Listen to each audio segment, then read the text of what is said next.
Hey you, the motivated small business owner. I got a secret for you. Today's guest was earning $1 million a year in real estate commissions at the ripe old age of 27. Now at 32, she hosts a popular online TV show, is a world-renowned speaker, recently revealed her deepest, darkest secret on a TEDx stage in Malibu, and is on her way to becoming the next Oprah Winfrey. Yep, it's a big show today. Welcome to the Small Business Big Marketing Show, where successful small business owners share their secrets to take your marketing to the next level. Now here's your host, Tim Reid. G'day listeners, and welcome back to another episode of Australia's #1 marketing show. I am your host, Timbo Reid. That is no secret.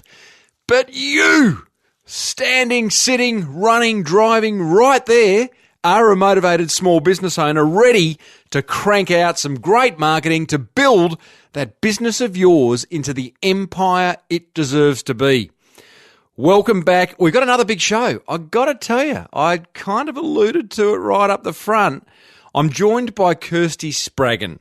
More on her very shortly. Suffice to say, get out a pen and a notepad and get ready for some marketing GOLD. Got a listener question about men's undies and press releases. Awkward. Got a marketing quote of the week and plenty more. So let's start with our regular weekly check-in. Small Business Big Marketing with Tim Reid. smallbusinessbigmarketing.com. So, how's your week? Mine has been a ripper. I hope yours has been just as good. Thanks for the great feedback from last week's episode. Having my kids along, I loved it. You clearly loved it too. We'll find some ways going forward to integrate them into the show. Integrate, that's a weird word to use when talking about my children, but you know what I mean, bringing them back on. So thank you for all those who left a comment in the show notes for episode 226. Loved it. I've been up on the Gold Coast for a couple of days, staying with last week's guest, Mr. Passionate himself, Keith Abraham. We had a couple of days of business planning. Keith also offered me some very, very kind mentoring as well. He's a speaker of decades. I'm a speaker of just a couple of years, and got some wonderful insights to Keithy. I'll share one with you. We put together a proposal, a combined proposal for an idea that we've got. It's only going to one client, but Keith has gone to the trouble of having that designed by some graphic designers, which I just think is really interesting. You know, we get brochures designed, we get business cards designed, but how often do you actually go to the trouble, the expense, the time of getting something designed one-off that's only going to be seen by one person? I think it's a really effective strategy. I think it's going to work for us. It's going to look amazing. It makes us look highly, highly professional, even if we're not. No, we are.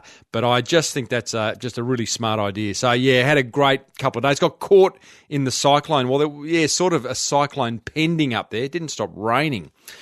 Another thing that has caught my eye this week, I am loving the Australian Shark Tank TV show. Anyone watching it? Gee, it's good. I tell you what, I don't watch a lot of telly, but I tell you why you should watch it. I know this show's been on in America for some time now. What I love about it is that it forces the people who go on it to get their pitch right, to communicate what their business does clearly, quickly, succinctly, verbally and visually as well. And, you know, one of the things all the sharks are onto is that initial kind of like 10, 20, 30 seconds when the guest has, or the entrepreneur has the opportunity to share their business ideas. So I'm really loving it. I like the sharks. I think they're all really good, solid people who give great feedback. So there's a lot to be learnt. In fact, a past client of mine was on last night. I am going to approach him this week and see whether he would be up for an interview. I'm not sure whether they're allowed to speak to the media, so to speak, but certainly hope so, because he is doing great things and had quite some success on Shark Tank last night. So that's my week. There's other things happening. I won't bore you with the details, but love to think that your week was a cracking one too. If it was, build on those positives. If it wasn't, Don't look back. Forget the negatives and move on. I'm actually reading a fantastic book. I'll tell you, actually, I won't tell you what it is just yet. I picked it up at the airport last week, and I can't put it down. I will share it in the next couple of weeks once I've finished it, because I'm quite excited by it, and it's highly, highly motivating. Anyway, enough from me. Let's get on with the rest of the show. Righto, coming up, a question from a listener about press releases and men's underpants. And not far away is real estate phenomenon turned online TV host Kirsty Spraggon. But first, a word from those wonderful folk who make this show possible. You know, the Small Business Big Marketing Show is brought to you by Net Registry. You know, there's a lot of complaints I hear from small business owners about their online marketing. They just can't get a break with it. They'll be having the worst experience with their website developer, the site will keep crashing, the design isn't something they love, you know, all that type of stuff. Maybe that resonates with you. My advice, talk to Net Registry, because they will get your online marketing sorted. Net Registry actually host the Small Business Big Marketing website. You don't need to be a pro when it comes to the internet, because they are. And they make the whole online marketing thing simple and straightforward, from getting you a domain name to your site hosted to having it designed to even getting it found on Google. Whatever you need to market your small business effectively online, it is in the absolute skill set of Net Registry. Head over to netregistry.com.au today and tell them Timbo sent you. The Small Business Big Marketing Show is also brought to you by 99 Designs. 99 Designs is your one-stop shop for anything graphic design related. You need a logo, you need a website, you need a brochure, anything else. You get an original design from designers around the world who submit concepts for your review with a 100%, get this, guarantee that if you're not happy with the designs, you get your money back. So it's a no-risk kind of thing. Gotta love that. I found the best designer I've ever worked with on 99 Designs. Hello, Nicola. He actually designed the Small Business Big Marketing logo. Check them out at 99designs.com/SBBM and you'll get a free $99 listing upgrade just for listening to Australia's #1 marketing podcast. Gotta love that. Head over to 99designs.com/SBBM. And now, back to the show. Righto, listener question time. I do love a good listener question. This one is from Tammy Devonish, and she has a business called Rear Ends Men's Underwear, and her website, reerendz.com.au, Rear Ends. She says, "Hey, Timbo." Hey, Tammy. "I've been listening to your podcast during my commute to and from my day job." Oh, we're trapped in the cubicle right now, but we'll get you out of there, Tam. "So I can get great marketing ideas for my online men's underwear label, Rear Ends. I love your show.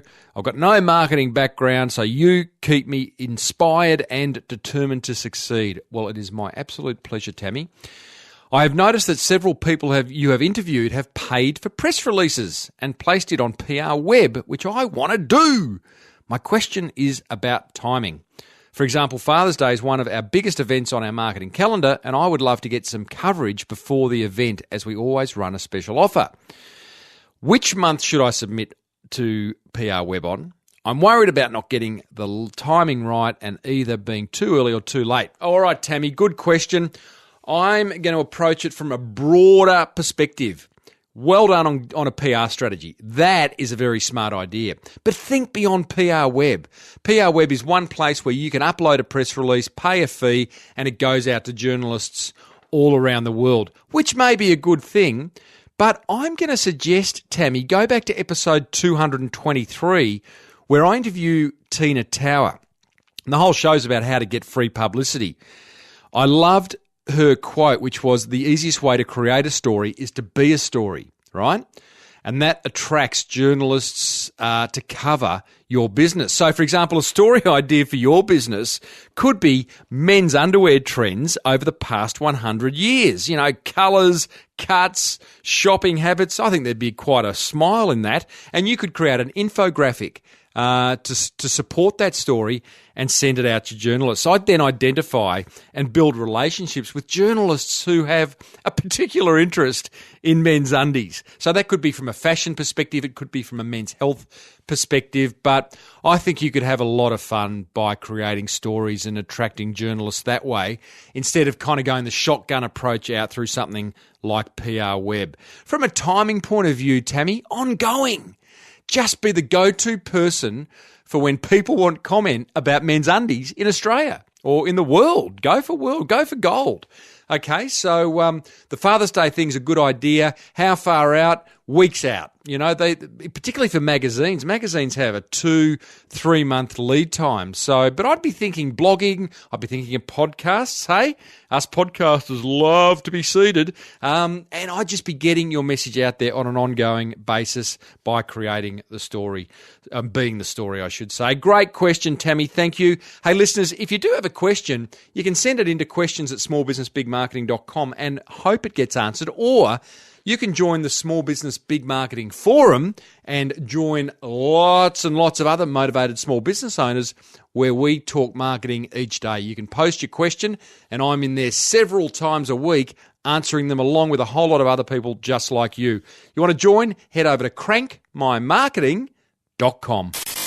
Righto, team, it's time for today's guest, who is none other than Kirsty Spraggon. Write her Twitter handle down because you are going to want to hit her up and tell her you heard her on this show. It is at KirstyTV, Kirsty TV. Hit her up on Twitter. Now, I met Kirsty at the recent speakers retreat I went to in Noosa, and got to know Kirsty, I think, pretty well over the first 2 days of that retreat. And I think in the first few hours, Kirsty sort of looked me in the eye and she said, "Oh, Tim, by the way, yeah, I'm going to be the next Oprah Winfrey."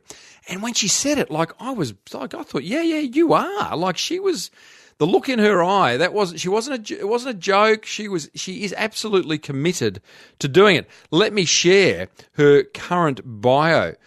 She's in the top 1% of individuals in Remax's global network of 121,000 real estate agents worldwide. I should say was, because she is no longer working in real estate. She's been featured in TEDx, Fox Business, Women's Health, Huffington Post, Forbes, Today Show, the list goes on. She was the 2011 Breakthrough Speaker of the Year at the National Speakers Association, lived in 7 cities, travelled to 40 countries, real estate phenomenon, speaker, author, etc., etc. You know the drill. She's now hosting this wonderful online show called KirstyTV, right? And the premise of KirstyTV is that our secrets are making us sick. That's what Kirsty's belief is, and that by sharing them, we set ourselves free and open ourselves up to endless possibility. Kirsty shared her deepest, darkest secret on a TEDx stage in Malibu last year. She's going to talk about that very shortly.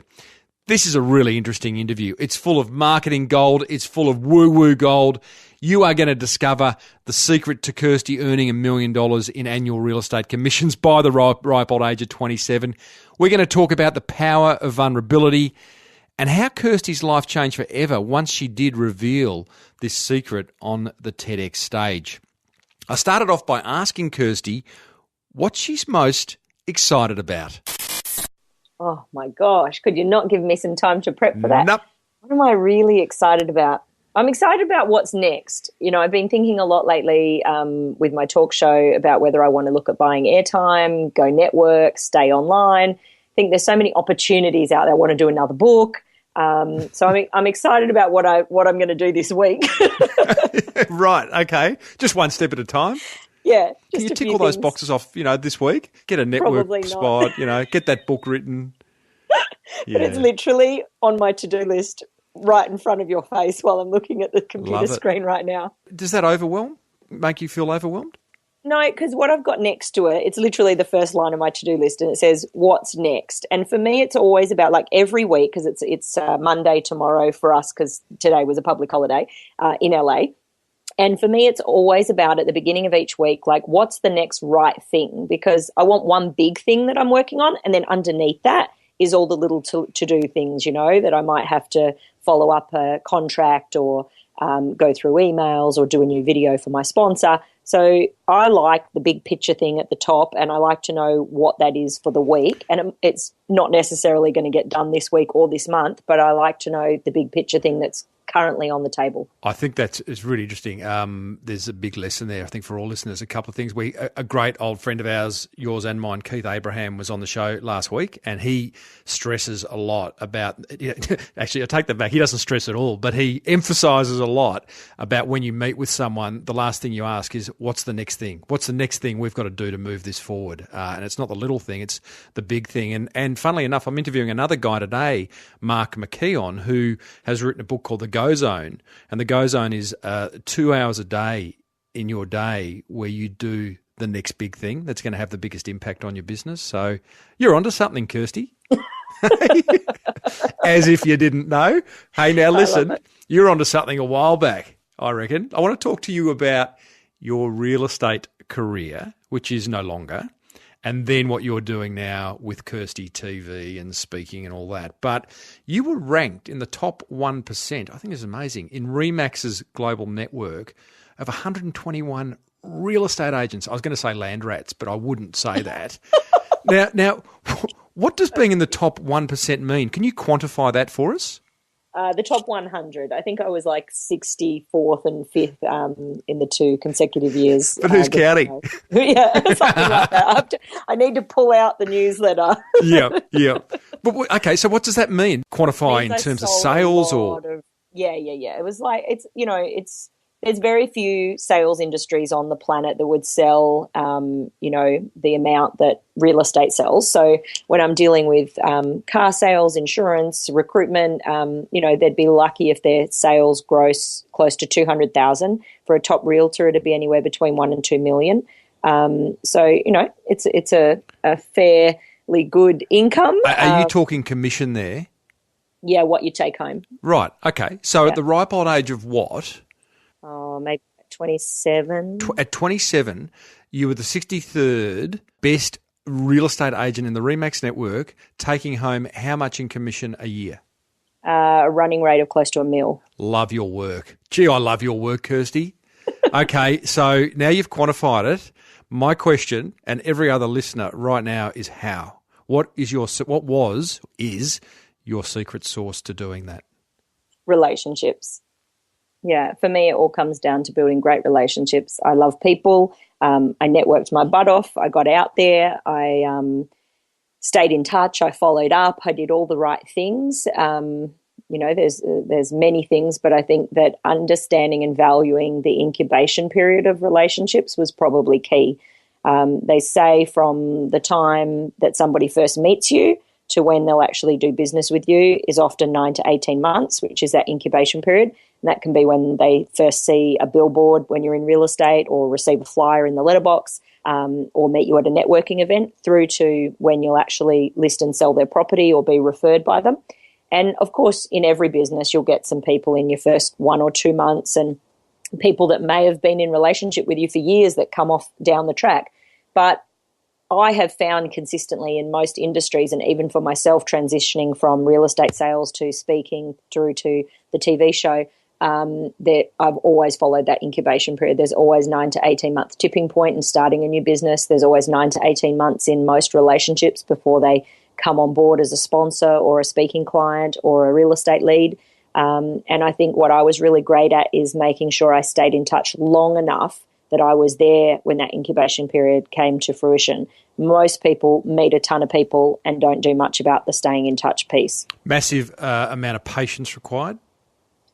Yeah, I think let me explain what I mean by that. Trust. Well, trust that they are going to come back, do you mean? Yeah, trust that if you stay in touch and you work them, that the business will come instead of giving up too soon or thinking that it's too hard or too difficult. It's harder, I think, to constantly be out there networking with new people and building new relationships every day and sort of being everywhere and sending off brochures and marketing material. For for me, that's harder than if you just find, a couple of hundred people that you meet within the first year and you're diligent about staying in touch with them and following up, whether that's through phone calls, through newsletters, through social media, or all of the above. But I'm diligent and disciplined about staying in touch with people through that process. How do you do that in a non-salesy way that adds value to the lives of these 200 people that you've identified as prospects that are either going to buy or sell from you in the next 18 months? I love that. Great question. I think that the first thing is I don't see them as sales or prospects. I genuinely, like every single client I now work with, I love. I do business with people I like, and we know for a fact that people do business with people they like. So I think that makes it easier. Literally the other day, someone introduced me to someone and said, this would be a really great contact for you. You guys should chat. We had a phone call and I hung up and I just thought, right, just not feeling it. So I literally deleted the email. They'd connected on LinkedIn and they had said, you should go through my profile and see who else you want to be introduced to. And I just deleted it. Number one, be selective. It's not the first 200 people you meet. No, it's go where the energy is. If I meet someone and I have a really great connection with them, and same thing with business cards. People give you business cards. I chuck them out if I don't feel that connection. But if I meet them and we have a really easy conversation and an effortless rapport, and I just feel like I really want to know more about this person. Curiosity. There's curiosity. And the same thing is with when I'm making those follow-up calls. I'm always curious. I'm wanting to be on the phone, building rapport, getting to know them, finding out how I can add value, and genuinely taking an interest in their lives. So for me, it's going where the energy is, making sure that I'm contacting the right people. And that wasn't always the case. I mean, I remember when I first started out in real estate sales that I definitely worked with people that I didn't like. I found it hard to say no. I felt like I should work with everyone. When you very first start, you take business out of desperation. But what I've learnt is that those people cost you a lot of time and money, suck your energy. And I don't want to be in relationships with them for 9 to 18 months, let alone 10 years. And I have a lot of my clients who've transitioned with me from real estate to speaking. They've referred me in for speaking work. Some of them, this is from little old Perth in Western Australia, and they're still watching my TV show and still on my original mailing list today. So I think when you have that philosophy that it's coming from a place of a relationship and not just a prospect, they're going to be a relationship with you for many decades and they transition with you through your businesses. You genuinely have a love of people. Another friend of ours, Rowdy, was with you in LA a couple of weeks ago, and I caught up with him for lunch last week. And he told a great story about you. Were your ears burning? But this is an example, I think, of your ability to build rapport, I guess, and that's what we're talking about. So you guys were at some kind of launch party. You identified a person over the other side of the room as, or maybe Rowdy did, as, hey, that's the guy, the Hollywood reporter on the Today Show, right? Yeah. Whatever. So he's saying it isn't, you're saying it is. Instead of kind of having that debate between you and Rowdy, you've just walked over to the guy and said, hey, listen, my friend and I are arguing as to whether you're the Hollywood reporter on the Today Show. Is that a true story? Yeah. So Rowdy wanted to Google it, I think, on his iPhone. And I'm but Rowdy doesn't like talking to people. That's right. So here's the thing. But he left with 7 cards in his pocket after that night. So I felt like I'd kind of converted him to the light side, so to speak. Okay, so gotcha. But what you did then, I love introducing my listeners to ways of marketing that it'll freak them out a little bit. It might scare them. And I guess this will scare a lot of people. But what you do, Kirsty, is not for everyone. It's a skill. You've got to be courageous. You've got to kind of have a thick skin because you're going to get no's a lot. Some people are going to turn their back to you because, like, why is she's stalking me, 4 months in, and I've heard from this woman 5 times and she's starting to freak me out. Like, it really doesn't happen though, Tim. People, that's the thing. People assume that and they're think they get caught up in their head. Oh, I haven't talked to this person for so long. It's too late. I shouldn't call them now. Or they probably I am doing that right now. People do it all the time. Coach me. The truth. I'm here. I'll stop recording. I don't have a single person. So last week, right, after we did our speaker retreat, there was 10 of us together. Tim was there and Keith, Abraham, who you talked about, and Rowdy. So one of the things I committed to was I was going to make 7 calls a day, 5 days a week, and be disciplined because I'd started to get away from that practice. So came back to LA, first week, made my 7 calls. I was on the phone with people 30, 40 minutes. And I'm just thinking to myself after I hung up, like, 1, I don't have time for 7 calls a day anymore. I'm lucky if I'm going to get through 4. 2, by the end of the first 5 days, I had generated so much work, like 2 speaking jobs, 2 coaching jobs, meetings with 3 of the top CEOs, like a phone call. It was just ridiculous. And I couldn't keep up with it would have taken me 4 hours in a day just to do my 7 calls, which I'd allocated an hour for. You love a chat, Kirsty. You love a chat. That hour was a ridiculous allocation. But the thing is, if they didn't want to have that chat with me, generally when you come from a sales point of view and you're making those cold calls, I remember back when I started, it's really challenging to get people to even want to talk for 2 minutes, let alone 45. And so I definitely think that it's because of the shift in my approach. It's coming from more of a place of trusting more and hustling less. It's coming from a place where I set the intention that I really like these people and want to build a relationship with them. I'm staying in touch with them over a period of time. But if nothing comes from it, I'm okay with that. I'm not sort of coming from the point of view of like, I have to have a result at the end of this call. So those 45-minute chats are really like, the first 10 minutes is, what have they been doing? I haven't talked to you for ages. How's your month been? And that's the other thing. Everyone kind of wants to get to the cut to the chase and get straight onto the business of it. Whereas I want them to spend some time telling me about their life, because that's what gives me the insight. That's what I can be curious about. And the next time I call, it's a warmer call. I've got my foot in the door. And then I'm asking them, the second part is about their business side of things, like what's the most recent event that they've been doing. Obviously as a speaker, what's interesting to me is if they're doing events, booking other speakers, who they're using, what's worked for them, what hasn't, what they're doing in the next 6 months, because that's how I can then go, oh, well, now I can see how I can fit into the next 6 months, and this might be an opportunity to send them some information and to share in a non-pushy way. It's just, hey, by the way, this is something I've done. And then one of the other techniques that I love to use on phone calls is what I call story selling or storytelling testimonials. And so you'll tell them a story of, for example, I was chatting with a client recently who was telling me that they're doing some work with a company over here called The Pampered Chef.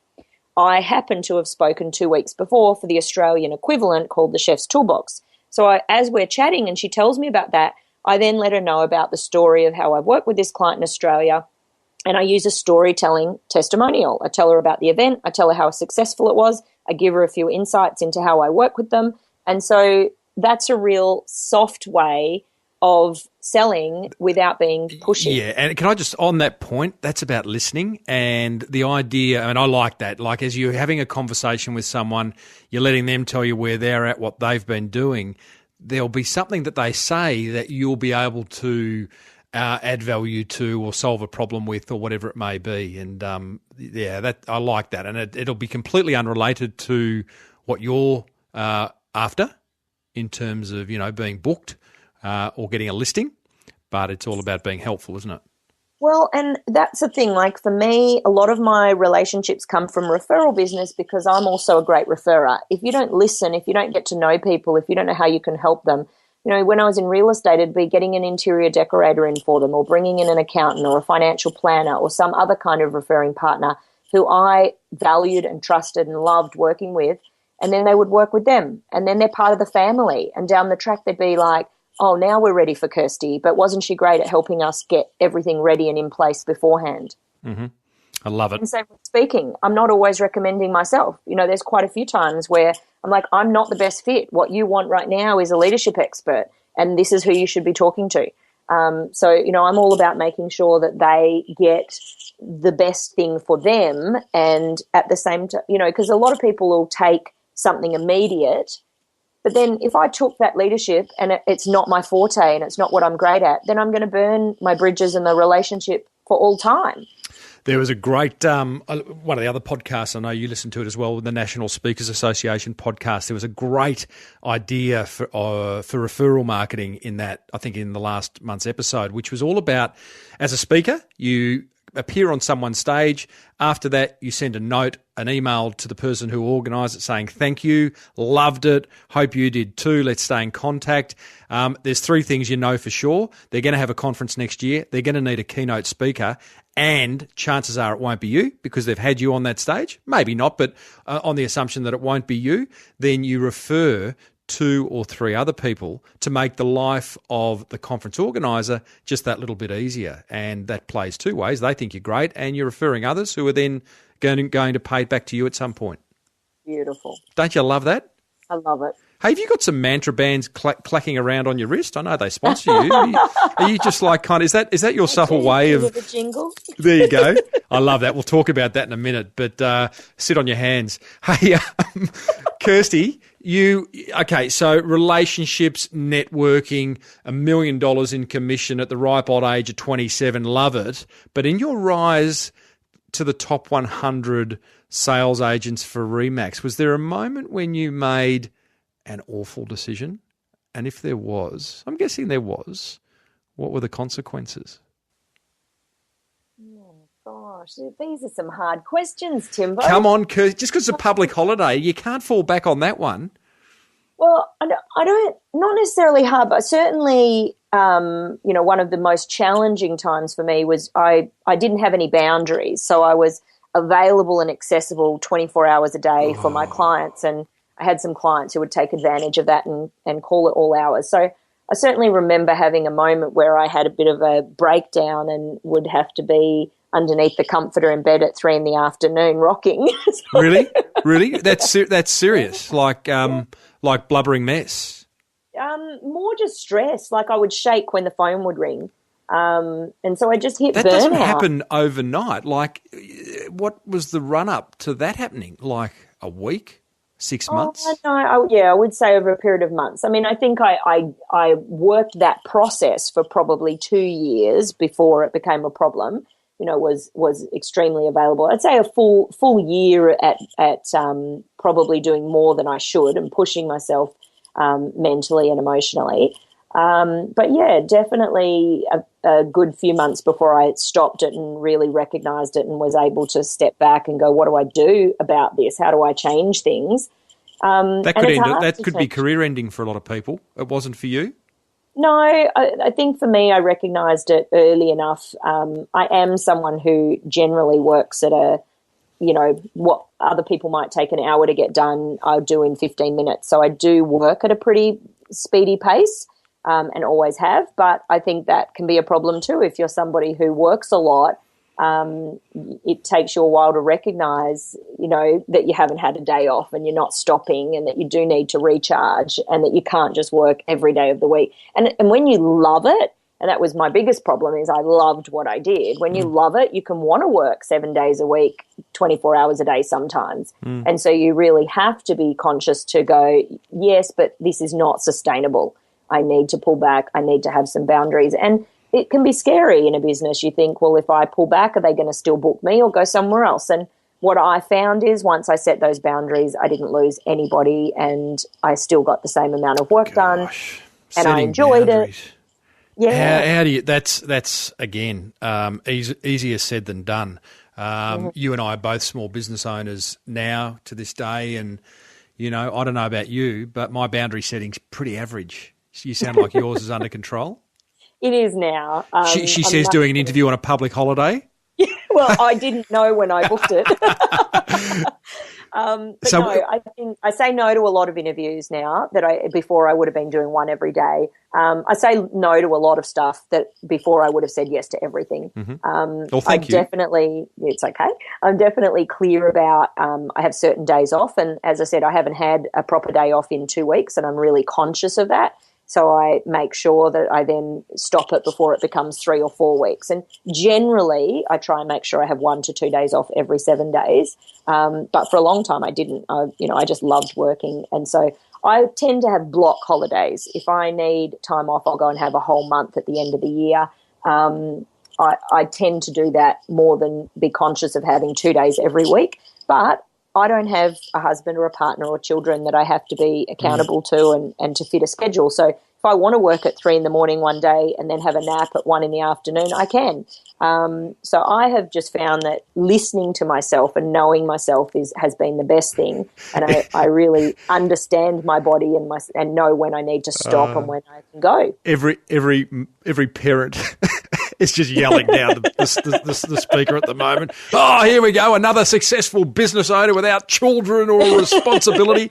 Oh, I love it. I had an email actually or a Facebook message from a listener only about 3 weeks ago saying, "Can you please get a successful small business owner who is a woman with a family?" And I did. I had a lovely lady, Tina Tower, on. I called her Tina Turner. I must apologise for that.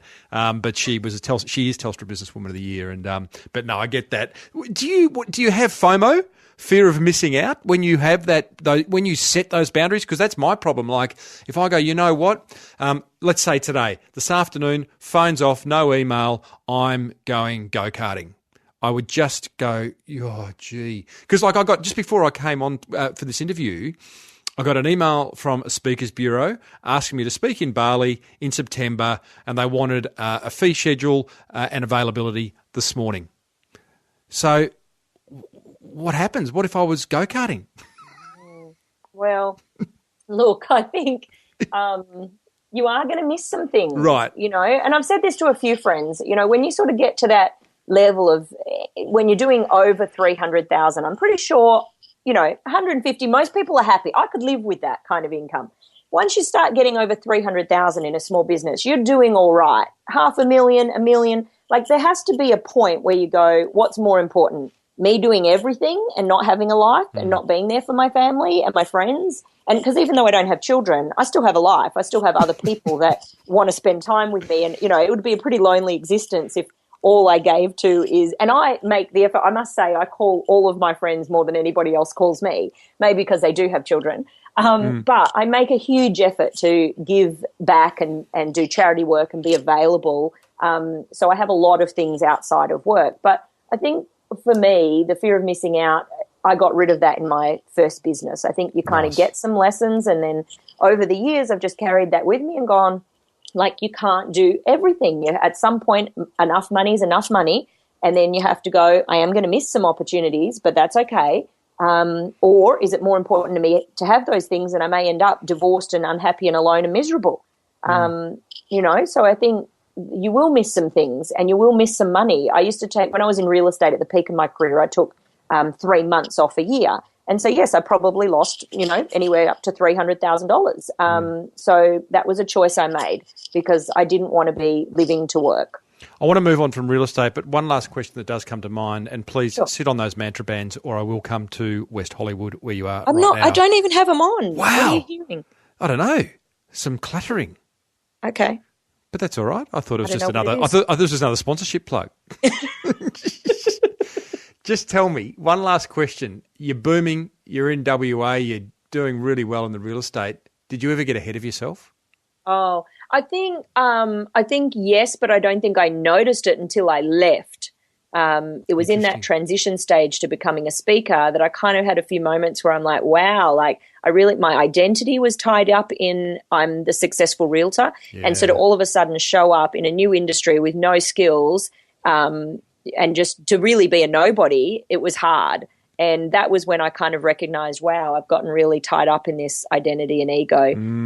And having to sell, you know, I had investment properties and a beautiful Mercedes. And so I made the choice to downsize so that I could go and follow my dreams. But that was a hard thing, letting go of all of the attachment to material things. Love it. Love it. Nice thing to recognise. Must have been hard. It was an amazing lesson. So you left real estate, had enough, I'm guessing? I'd always felt a calling to share a message through TV or speaking. I just, you know, felt like it was the time. I had been asked through, once you get to that level in the company, you start speaking for them and training new coming people. And there was just a moment where I thought, wow, this is harder than I thought. And if I want to be world class at this, I need to go study it and really live it and absorb myself in that world. And kind of sitting on the fence between real estate and speaking wasn't going to work unless I wanted to take 20 years. So I bit the bullet, and it was the scariest thing I ever did, but the best thing I ever did. And you literally left and said, I'm going to become a speaker. I'm going to become a professional speaker. Yeah. Yes. Effectively starting a small business from scratch with, well, you had an audience of sorts, but you had to build it from scratch and love it. How good's scary? Scary's good, you know. It was amazing. Great things come from scary.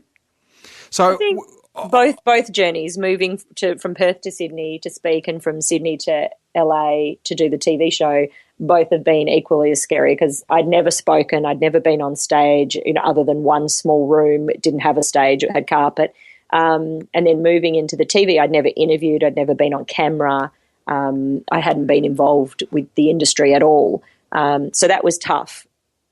Okay, so I want to kind of talk the Kirsty TV, but speaking is an integral part of you getting there. But you've nailed speaking, you continue to nail speaking.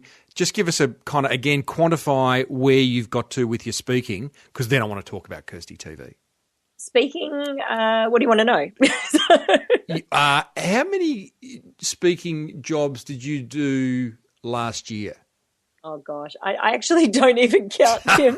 When I left Australia, I was doing 10 to 15 a month. Right, okay. The first year here, I really cut back. I focused 100% on the show, and now I'm just starting to blend the two. Interesting with the show. So you moved to LA for your show. So listeners, it's Kirsty TV. I'm going to get Kirsty to explain it in a minute, but you've moved there to do it. It's a YouTube channel. Absolutely worth watching, and I'll put a link in the show notes so you can see what Kirsty gets up to. But Kirsty, when I first met you, within a few hours, I loved it. You said, I'm going to be the next Oprah Winfrey. and like, some people could say that to me and I'd go, and like, I didn't know you that well. I didn't know you. I just met you. Some people I go, oh, really? Like, what's that? Where's she coming from? But there was something in the way you said it that was like, yeah, you really do and may well be the next Oprah Winfrey. Why is that so important to you? I think what's most important to me is sharing a message with millions of people, particularly the kinds of messages that we share. So the show is all about sharing stories that heal ourselves and heal others. There's a lot of people carrying huge amounts of stigma and shame and secrets. So we interview people who share everything from incest, human trafficking to depression, addiction, and everything in between. And they share hope and inspiration on how they moved forward from it. So for me, it's always about the message, and I know that the message is impacting people and we're helping people heal their lives. Okay, so Kirsty TV is how old? Well, the seed and the idea came probably about 5 years ago. I moved here 3 years ago, and we launched the show online maybe just over 18 months ago. Okay. Coming up on 2 years. When did you do your TEDx talk? 12 months ago. Okay, so that was kind of into Kirsty TV was underway. So, yes. Listeners, Kirsty did a TEDx talk in Malibu. She revealed her secret. I think the premise of the talk was our secrets make us sick. Is that right? Yep. You're only as sick as your secrets. You're only as sick as your secrets. Love it. How compelling is that? Your secret was that you have herpes, and that was the first time you'd gone public with it. Yep. How did that change everything, or did it? It changed everything instantly for me, and probably just now, a year on, is changing things in terms of the show and the business. I think what's interesting about that is a lot of people, even this week I was talking at a marketing and sales conference, and there's a lot of people out there who, whether it's through their business or through speaking or through some way, they want to share a message, and a lot of it is tied to what's happened to them. And there's a lot of people who really struggle with, can I be that vulnerable in a corporate space, in a business space? How's it going to impact me and my clients and my customers? And are they going to continue to do business with me? Are they, and I didn't want to be like forever known as that girl with herpes, because that's such a small part of my story and who I am. But I also didn't want to hide it, because I'm having other people come on and share their deepest, darkest, most personal secrets. And I would have felt like a fraud if people, the show was starting to pick up traction. The Today Show interviewed me, and a couple of other interviews were about to happen. And I felt like when they asked me, why did you begin this show? I wasn't able to share the truth. And the truth was that I began the show because of my own challenge with secrets and the fact that there was no hope and there was no one else who I could watch that was a model for sharing what I was going through and saying, hey, me too, you're not alone. You're not the only one, and there is a way forward. So it shifted things instantly in terms of I felt lighter, I felt freer. It was just the most incredible experience. And then a year on, it's shifted things in terms of it's now actually just this last 2 weeks become our number one watched video on the channel of 150 videos.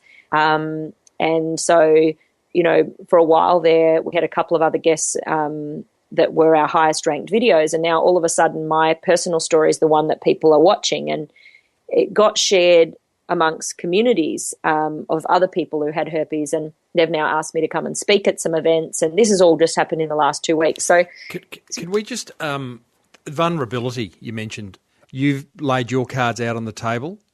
Your business, your personal brand continues to flourish. There's another podcast I listen to called the Osher Ginsberg Show, a guy, Andy G, out of Australia, who also he goes between LA and Bondi in Australia, but Andy's a TV personality here. He talks a lot about his battle with anxiety. He comes across very vulnerable in his show, but very strong as well. And I just wonder how many business owners out there are scared to even pull back the curtain just a little bit on who they are for fear that they're not going to get the business. Yeah, I think a lot of people are. And all I can say is that I felt the same way and I had the same concerns, and my experience has been that it's been the most transformative year of my life.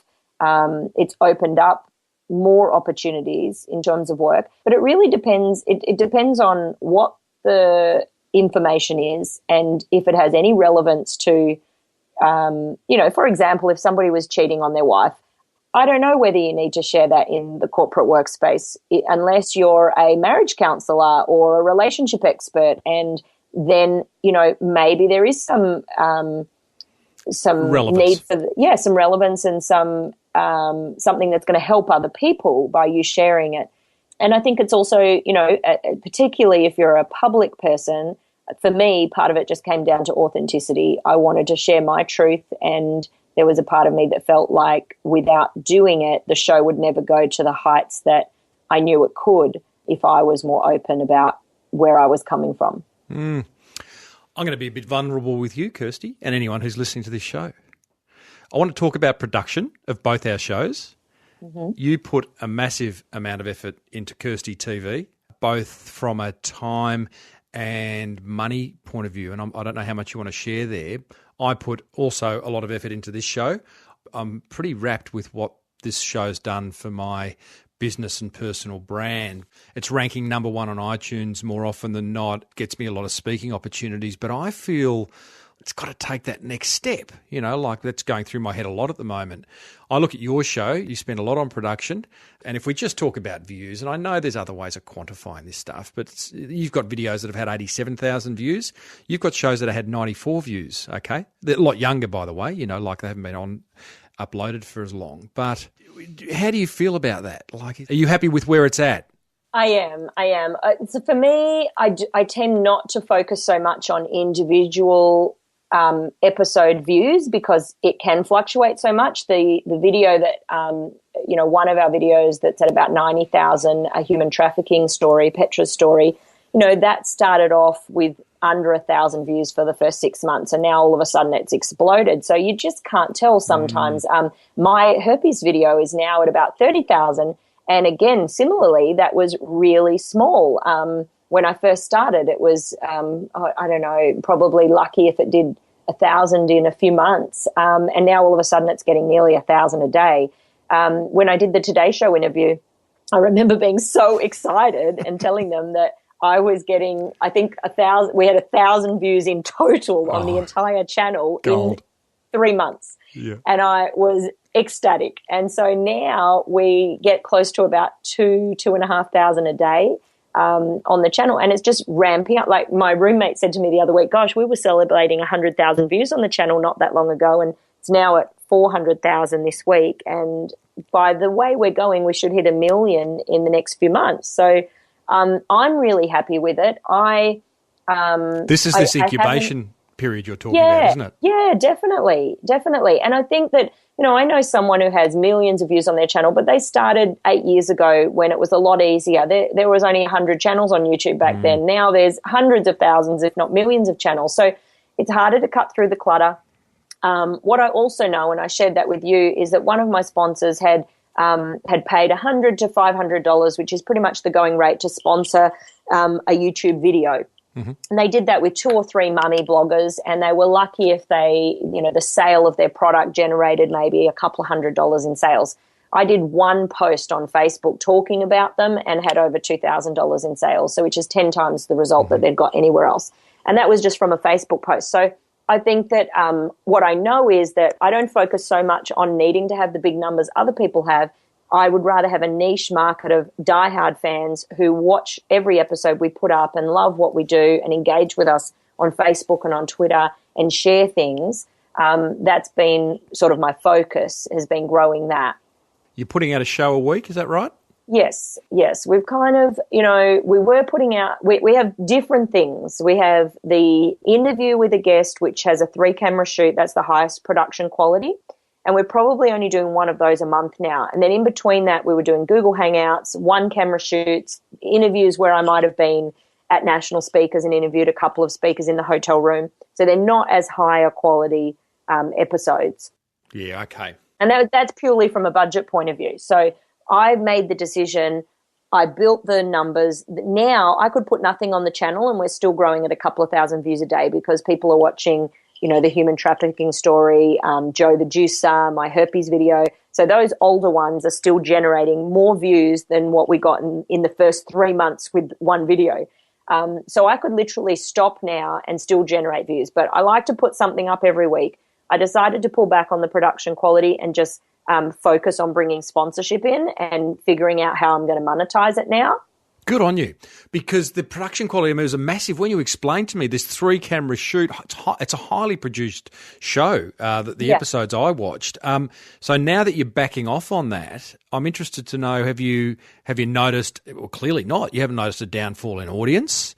Because I'm all about production, not perfection. If you can nail your message and have a message that's incredibly helpful or incredibly engaging or entertaining or whatever it is, people are going to excuse production quality. Not to the point of like, it's average, but, maybe a 3-camera shoot on great cameras is over the top. I think that it depends what your, vision is. And so for me, it is a network quality Oprah-style show. So I have to be able to show the networks that we're competing in that space. So they need to see the level of quality. But do I need, now that we have that and we have a sizzle reel and we have, 100 episodes, I'm now at the point where I don't feel there's no point in me creating 500 of those. So now that we have them, we can take them to look at whether we buy airtime and get a sponsor to partner with us and go on a cable channel in the US, or use them to pitch an idea for a pilot show to a network. So for me, I did need to show that I have the skills as an interviewer and the production quality was there and the concept for the show. But I certainly don't think that's, if people are just wanting to have a viewership and podcasts and things like that, then you certainly don't need to go to that level and expense. Love it. Well, I wish you all the best, Kirsty. I hope you are the next Oprah. Or whoever you want to be. The next Kirsty. Yeah, correct. Hey, where can people find you? They can find us on the YouTube channel, which is KirstyTV, KIRSTY TV, and I'm on @KirstyTV on Instagram, Facebook, and Twitter. And they can just connect with us anywhere. And I do love it when my listeners hit my guests up on Twitter. So go for it, team. Say hi to Kirsty. You're pretty responsive on the old Twitter too. I am. I try and respond to everyone. Yeah, it's because you've got no kids. Hey, thanks, Kirsty. Thanks, Tim. What about that, team? Did you enjoy it? I loved bringing that to you.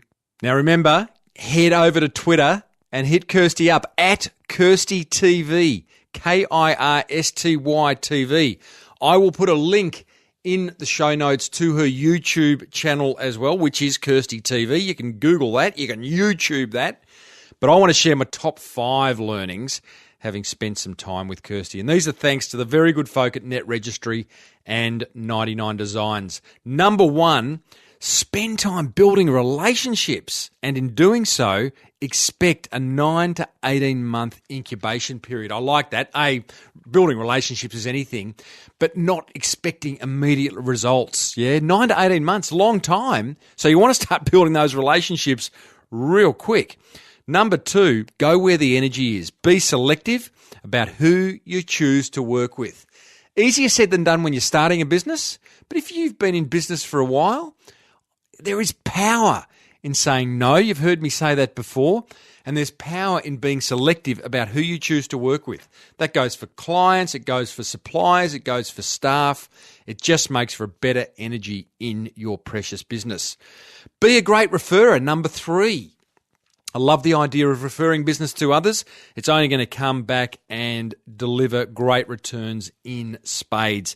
Number 4, set boundaries in your business or you'll end up under the doona like Kirsty did. Yeah?